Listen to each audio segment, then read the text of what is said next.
Hi friends, hope you're whelmed. My name is Jess, and today we're going to be brewing up trouble in Disney's latest cozy offering, Disney Villains Cursed Cafe. Back in the days of yore, Disney Interactive was known for pumping out games that tested your grit, determination, and the very threshold of your sanity. Legend has it that some parents even used them as a punishment, incentivizing teens to get the Wi-Fi turned back on. Or so I've been told. I didn't actually exist during the game's heyday, but my bestie did, and she turned out fine. Anyway, since then, Disney has had a great time, releasing games like Kingdom Hearts, Epic Mickey, and trying their hand at mobile games like Magic Kingdoms with Gameloft, Emoji Blitz with Jam City, and then in 2023, they pivoted to the cozy genre, partnering again with Gameloft to release Dreamlight Valley. This Animal Crossing-like has been a huge success, offering up multiple ways to play, expansion passes, and even an in-game store.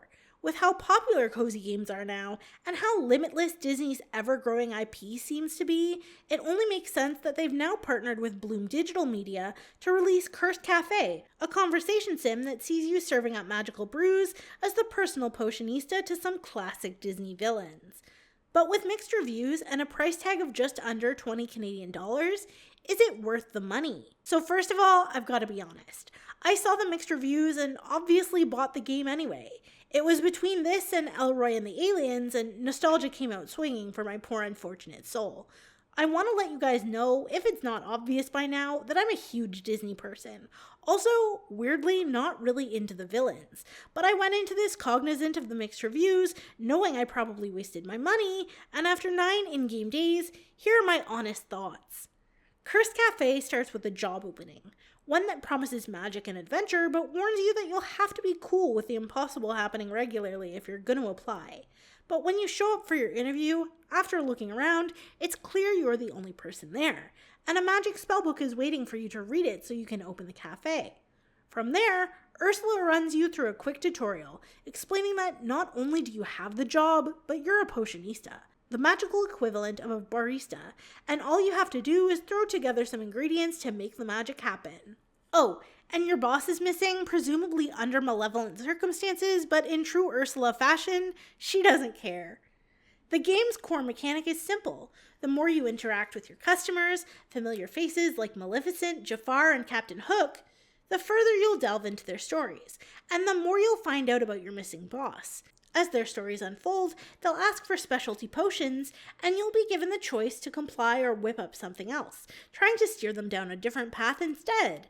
If you want to redo the day or make different choices, you can buy a do-over potion from Yzma, who also sells the rare ingredients for your specialty potions, stuff that wouldn't be behind the counter, like psychic eyelashes. Honestly, I'm enjoying this way more than I thought I would. Yes, the villains integrating into the modern world is way too cheesy, as you teach them about live streaming and dating apps and crypto scams, but it's also the fun kind of cheesy that leaves a smile on your face and gets in touch with your inner child in a really subtle way. I enjoy the slick character touch-ups, and I think the 2D art direction is, in general, a welcome change of pace. The gameplay loop is simple, and mixing up drinks doesn't require a huge amount of attention to detail because the potion recipes are easy to make and memorize. Once you've made your first combust tea, you can whip one up in your sleep. There's enough going on at first that it seems like Cursed Cafe might actually be a diamond in the rough. But it's not perfect. I think I'd be a little less harsh on this if the price tag was about $5 cheaper. But am I about to run screaming that the sky is falling over it? Nah, of course not. The truth is, once all the glitz and glamour of a missing person mystery falls away, what you see is exactly what you get, and that's a pretty basic visual novel with mixologist elements that provides routine and structure at the exclusion of chaos and experimentation. It just feels like there was a wasted opportunity to dig a little deeper in a game focused on iconic villains.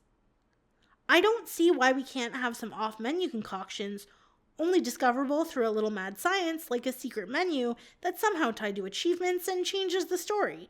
But alas, you can only make the potions listed in your book. Any deviations are considered failures, and you're never out of ingredients or doing any kind of money management to figure out how you're going to afford the rare ingredients Yzma offers, even if you mess up all your orders in a single day. In fact, after 9 days, she's been such an infrequent presence that I'm pretty sure the only thing she really has going for her is the do-over potion, because most of the time, when I need an ingredient that isn't readily available behind the counter, the villains will just so happen to have it and part with it for free. At least when they demand specialty potions, there are two different options. You can do as they ask or choose a different path, though asking the magic mirror makes it obvious which one the game wants you to go for. Look, do I enjoy this? Yes, I outright cackled like a banshee during some of the exchanges.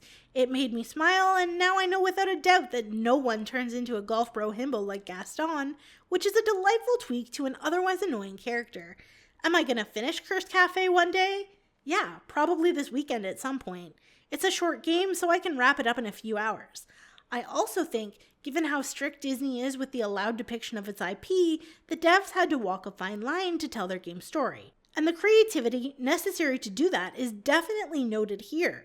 They did a fabulous job with the writing, characterization, and the design is stunning. I tried it and I'm happy I bought it, but I won't be recommending it to everyone, and I think you can decide if it's a personal pass or play. If you're a huge Disney nerd, you'll give this game 2 thumbs way up, and it'll be just the thing to bring you some joy. But if you're looking for something a little more versatile with more freedom and flexibility, this game isn't exactly a wish come true unless you can get it on sale. If you made it this far, thanks so much. Let me know who your favorite fictional villain is down in the comments. I hope you're having a magical day, and I'll see you next time.